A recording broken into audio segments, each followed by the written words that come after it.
नमस्कार मंडळी, आज मी तुमच्यासाठी घेऊन आले आहे मस्त अशी झटपट घरच्या घरी घरगुती साहित्य तयार केलेली क्रीमी पनीर कोरमाची रेसिपी। बोटच चाटत राहाल इतकी चमचमीत मस्त अशी अप्रतिम रेसिपी आहे। चला तर मग मंडळी, वेळ वाया न घालवता झटपट रेसिपीला सुरुवात करूया। तर इथे मी नॉनस्टिकचा पॅन घेतलेला आहे, त्यामध्ये अगदी थोडंसं तेल घ्यायचं आहे आणि असे लांब कट करून घेतलेले पनीरचे तुकडे घेतले आहेत। तर साधारण इथे 300 ते 400 ग्राम पनीर आहे। मस्तपैकी खरपूस सोनेरी रंग येईपर्यंत आलटी-पलटी करून आपल्याला हे पनीरचे पीसेस भाजून घ्यायचे आहे। अजिबात चिकटणार नाहीत, नॉनस्टिकवर म्हणूनच भाजायचे आहेत। आलटी-पलटी करत करत हे पहा मंडळी, 1 ते 2 मिनिटात एका बाजूने भाजले जातात। लगेच दुसऱ्या बाजूने सुद्धा हे भाजून घ्यायचे आहेत। तर बघू शकता, दुसऱ्या बाजूने सुद्धा आपण पूर्णपणे पलटी करून घेतले आहेत। तर पनीर भाजते तोपर्यंत आपण ग्रेव्हीची तयारी करूया। तर इथे मी मिक्सर जारमध्ये 2 ते 3 कांदे तळलेले असतात ना, ते घेतलेले आहेत। कांदा तळूनच घ्यायचा आहे, ह्या रेसिपीला तळूनच लागतो। 10 ते 12 लसणाच्या पाकळ्या, 4 मोठे चमचे दही, 10 ते 12 काजू। आता ह्या सर्वची छान अशी पेस्ट करून घ्यायची आहे, पूर्णपणे बारीक। तर कांदा तळलेल्या तेलातच मी इथे अर्धा चमचा जिरं घातलेला आहे, त्यामध्ये 2 टोमॅटोची प्युरे घातलेली आहे। सो मंडळी, मध्यम आकाराचे 2 टोमॅटो होते, त्यांची इथे मी प्युरे करून घेतलेली आहे। तर ही टोमॅटोची प्युरे 2 ते 3 मिनटं तेलात हाय फ्लेमवर भाजून घ्यायची आहे। रेसिपी खरंच सांगते, खूप अप्रतिम लागते। 1 चपातीच्या ऐवजी तुम्ही 2 चपाती नक्कीच खाल। आता हे टोमॅटोची प्युरे भाजून झाल्यानंतर आपण जी तयार केलेली कांदा काजूची जी पेस्ट होती ती ह्यामध्ये ॲड करून घ्यायची आहे।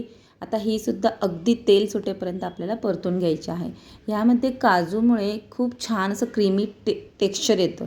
आता आपण ह्यामध्ये काही मसाले घालणार आहोत, त्यामध्ये 1 चमचा लाल तिखट, 1 चमचा धनेपूड, पाव चमचा हळद, चवीनुसार मीठ घालायचं आहे। आता हे छानपैकी मिक्स करून तेल सुटेपर्यंत सर्व जिन्नस भाजून घ्यायचे आहेत। तर मंडळी, तुम्ही बघू शकता, छान असा रंगही आलेला आहे।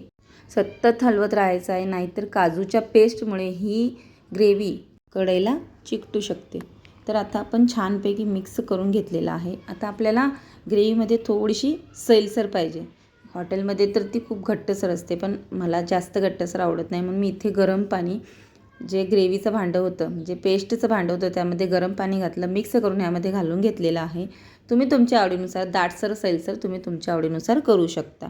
तर ग्रेव्हीला छानपैकी उकळी आलेली आहे। आता आपण ह्यामध्ये 1 चमचा बटर घालायचा आहे। इथे मी घरगुती बटर घातलेलं आहे, तुम्ही कोणतंही बाहेरचं सुद्धा बटर घालू शकता।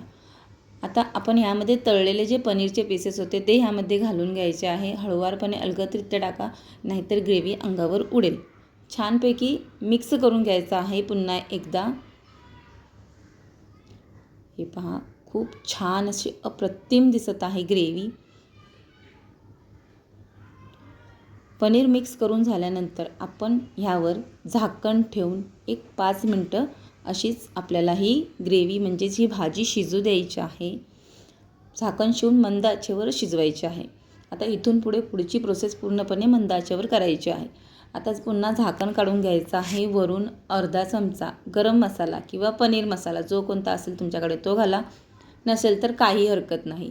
1 चमचा कसुरी मेथी, पण कसुरी मेथी अजिबात स्किप करू नका, त्याने खूप छान अशी टेस्ट येते। पुन्हा झाकण ठेवायचं आहे आणि 8 ते 10 मिनटं मंद आचेवर भाजी शिजू द्यायची आहे किंवा भाजी होऊ द्यायची आहे। तर मंडळी, तुम्ही बघू शकता, मस्त अशी अप्रतिम भाजी झालेली आहे। हे पहा।